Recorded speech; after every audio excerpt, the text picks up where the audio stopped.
Hello welcome to my new vlog. आजको चाहिँ vlog चाहिँ एकदम छोटो र मिठो भ्लग बनाउने छु र चाहिँ यो कालिजको बारेमा केही कुराहरू। अन्त यो चाहिँ अहिले अन्डा पार्ने सिजन भएकोले पोथीहरू त्यति राम्रो त छैन र यिनीले दिनको लगभग 50 देखि 60 पिस अन्डा दिने गरिरहेको छ। र यहाँ चाहिँ हामीले हल्का सेमी खेती पनि गरेका छौँ।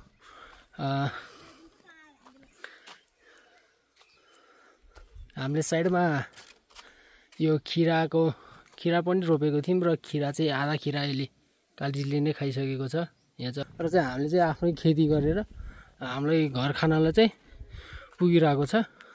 र यिनले दिएको अन्डाबाट ह्याच गरेर यो लट हामीले 700 750मा 412वटा चल्ला निकालेर उत्पादन गरिरहेको छौँ भनेपछि अरू 200 चल्ला चाहिँ हामीले घोरेबाट ह्याचिङमा राखेर अहिलेसम्म 600 छ। 600मा अब कति बाँच्छ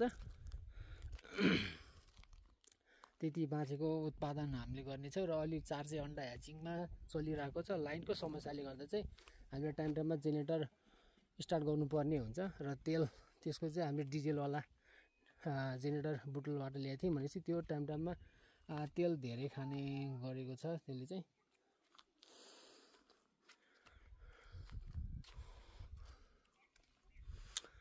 यो हाम्रो लोकेसन चाहिँ बङ्गलाचेली मुरकुटी ठ्याक्क घोरेदेखि माथि 30 किलोमिटर पर्छ। हजुरहरूलाई कालिज टेस्ट गर्न मन लाग्यो भनेपछि खबर गर्न सक्नुहुन्छ।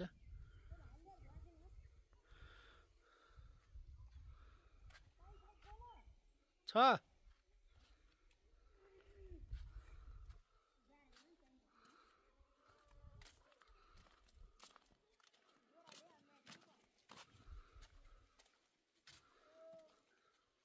यिनीहरूलाई चाहिँ घाँस दिउँसम्म एकपल्ट चाहिँ हामीले गोबीको पात दिने गरिरहेको छौँ। अहिले चाहिँ गोबीको भाउ चाहिँ अलि एकदम कम रेटमा बिकिरहेको भएर 10 रुपियाँ किलो 15 रुपियाँ किलो भन्नुहुन्थ्यो बजारको मार्केट। हामीले चाहिँ त्यो नबेचेर यही कालिजले नै खाइरहेको छ। त्यो चाहिँ गाउँको लोकल यो औषधि केही नहाले विषादी केही नहालेर फलाएको यो लोकल सेमी हो।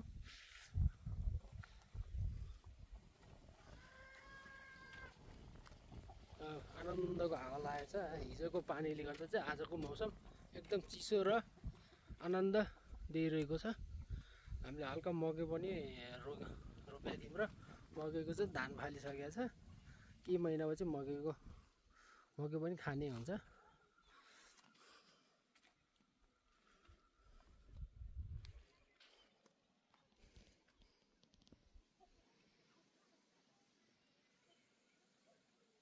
त्यो चाहिँ निलो कलरको त्यो भाले हो र कालो चाहिँ पोथी। त्यो सेतो र कालो मिक्स गरेको त्यो पनि पोथी हो।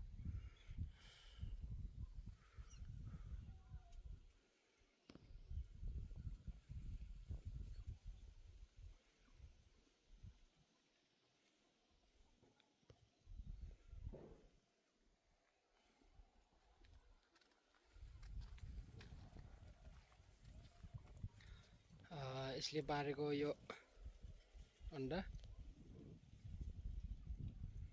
अब यो भाले हो कि पोथी हो यो हामीले ह्याचिङमा राखेर निकालेपछि मात्र थाहा हुन्छ। भन्दा यो भिडियो चाहिँ यति नै छोटो नै बनाउँछु र यो भिडियो हेरेर साथ सपोर्ट दिनु होला। कालिज खान मन लागेमा सम्पर्क गर्नु होला।